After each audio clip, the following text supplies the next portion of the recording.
White flag is raised. Off and running in the hotly contested Goffs Arkle Novice Chase Grade 1. Over 2 miles, 1 furlong and 11 fences, and it's Dysart Dynamo. The dominant winner here at Christmas takes them onto the first. Over 11 fences, followed by Fabiolo, away to the far side, Appreciated. After the stable companions, Bridge with the noseband Visionarian, followed by Bearer with the final couple. Fil Dor the Grey and Saint Roi, as they've a circuit of race, heading away to fences 2 and 3. Dysart Dynamo builds up an early lead of over 3 lengths from Fabiolo, Appreciated, Bridge, the red cap on the outside, Visionarian, followed by Bearer. On the inside is Saint Roi, the racing post winner here of last time. Crossing swords with Fil Dor at the back of the field, Bearer blundered there. On to fence number 3, and it's Dysart Dynamo spacing out the field from Fabiolo, Bridge, Appreciated, followed at the third fence by Visionarian. As they make the run towards the back straight, their next fence will be number 4. And it's Dysart Dynamo out in front of Fabiolo, then Bridge, Appreciated on the inside of Bearer, and then Visionarian, Saint Roi and Fil Dor. Turning to head down the far side, 8 more fences left to jump. And clear of the field is Dysart Dynamo and Danny Mullins. Bidding for a quick fire Grade 1 double over that 4th fence, and clear of Fabiolo, Appreciated, Bridge next, and they're followed by Bearer, Visionarian, Saint Roi, Fil Dor. Well strung out, approaching the second fence down the far side, just outside halfway. Dysart Dynamo by a good 5 lengths. Over that well from Fabiolo, Appreciated, has switched sides. Now on the outer, losing Saint Roi. Parts company with Mark Walsh, who's quickly on his feet as they go to the first of 2 ditches. Dysart Dynamo over the next from, and Bearer stepped at that, but survived. Well inside halfway, going to the next on the far side. This will be 5 from the finish. And it's Dysart Dynamo continuing out in front of Fabiolo. Then Appreciated and Bearer. Dropping back is Bridge, then Visionarian and Fil Dor, the back marker. Going to the last down the back. This is 4 from the finish. Dysart Dynamo yet to be headed. Fabiolo made a very bad mistake. Banked that, but got away with it. Racing towards the end of the back straight. 3 fences left to jump. Dysart Dynamo maintaining a 5 lead over Fabiolo, Appreciated in third, with a 4 from 4 record here in hurdles and bumpers. Is edging that a little bit closer. Then Bearer, Bridge well clear of Visionarian and Fil Dor. Turning towards the second last, Dysart Dynamo reeled in by both Fabiolo and Appreciated. These 3 covered by just over 3 lengths the second last. Dysart Dynamo from Fabiolo drawing alongside. In third place is Appreciated, well clear of Bridge. Running the home turn, good run to the final fence, and the Goffs Arkle Novice Chase. And it's Dysart Dynamo from on the outside, Fabiolo. Now being wound up to come with a run is Appreciated. Coming down to the final fence is Dysart Dynamo from Fabiolo and Appreciated. Bridge is keeping at it in 4th. The final fence, there's 3 almost in a line. Fabiolo landed in front from Dysart Dynamo and Appreciated. It's the stable companion settling down to fight it out. And it's Fabiolo and Daryl Jacob in front, getting the upper hand, pulling well clear of Dysart Dynamo, Appreciated, as Fabiolo takes a big step forward over fences. And the Goffs Arkle has run away with it. Bridge was involved for the second with Appreciated, and Dysart Dynamo next on the inside. Now, I'm no body language expert, but I would say that Daryl Jacob is probably on cloud 9 after that Irish Arkle success with Fabiolo. Tell me how you're feeling right now, Daryl. It's just, look, it's fantastic. You know, Simon and Isaac are here, and Anthony, they're here.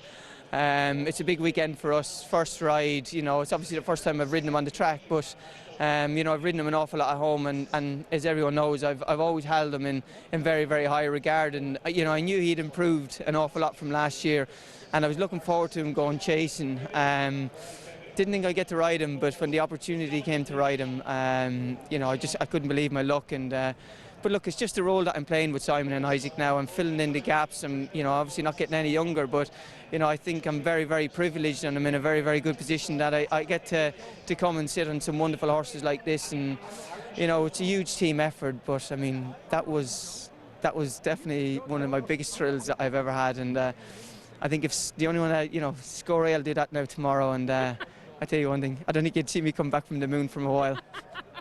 I love the fact you can't keep the grin off your face. It's absolutely fantastic. Right, talk me through the race from your perspective.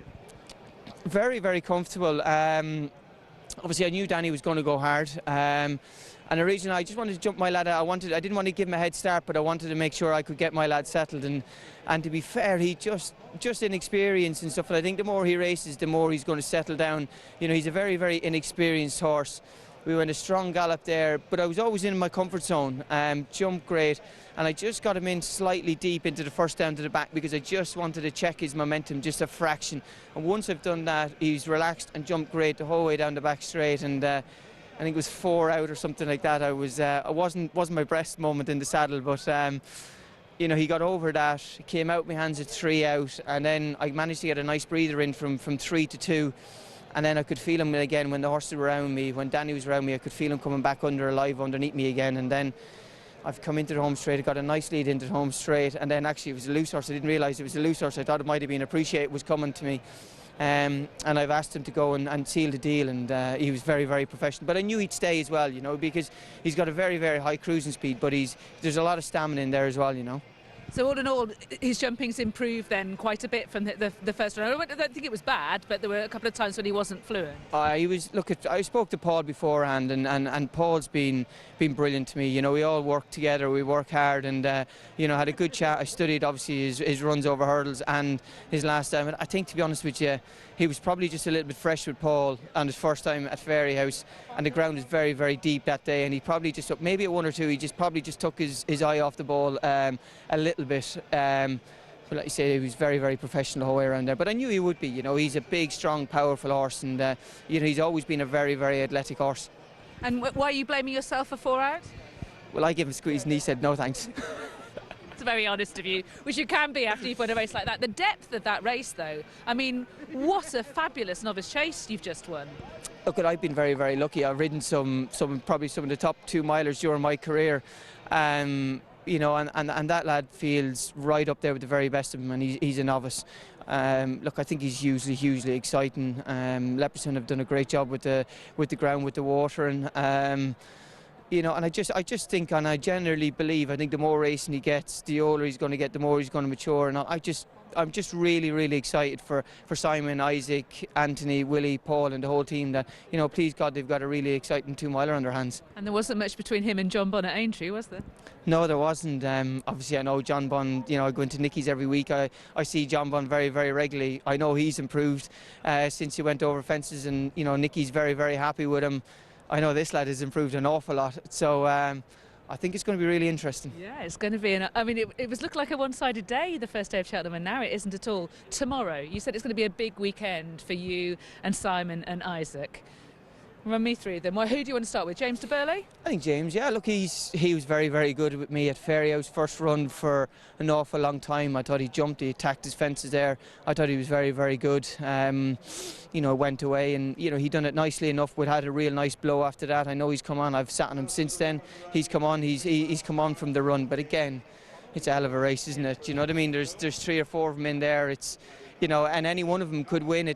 Again, I think it's going to be a case of a bit like today. It's jumping and travel. If you jump, you travel. You've got a chance, and one fence could knock you out of contention. So it's going to be really interesting, a really hot race there tomorrow. But again, I'm really looking forward to him because he was an excellent horse for us in France. Willie again has done an amazing job with him, given a bit of time and stuff to mature to come back to himself, and he looks very, very exciting. And the ground is right for So Royale for the Dublin Chase? Yeah, it's probably a little bit dead out there at the moment. A little bit dead. Like you say, they've done a great job with the water, and it's very, very safe. It could be a little bit dead, but it's drying out all the time. I'm not sure what their plans are tonight, but if it does dry out, the more it dries out, it's going to suit him down to a T. And I can't wait. He's my winning most horse. He's been an absolute warrior, a hero, a great servant for me from day one with Simon and Isaac, and I can promise you now, if he can go and take a scalp at them, I don't think I'll have ever had a better day in the saddle. Fantastic. And finally, Dark Raven.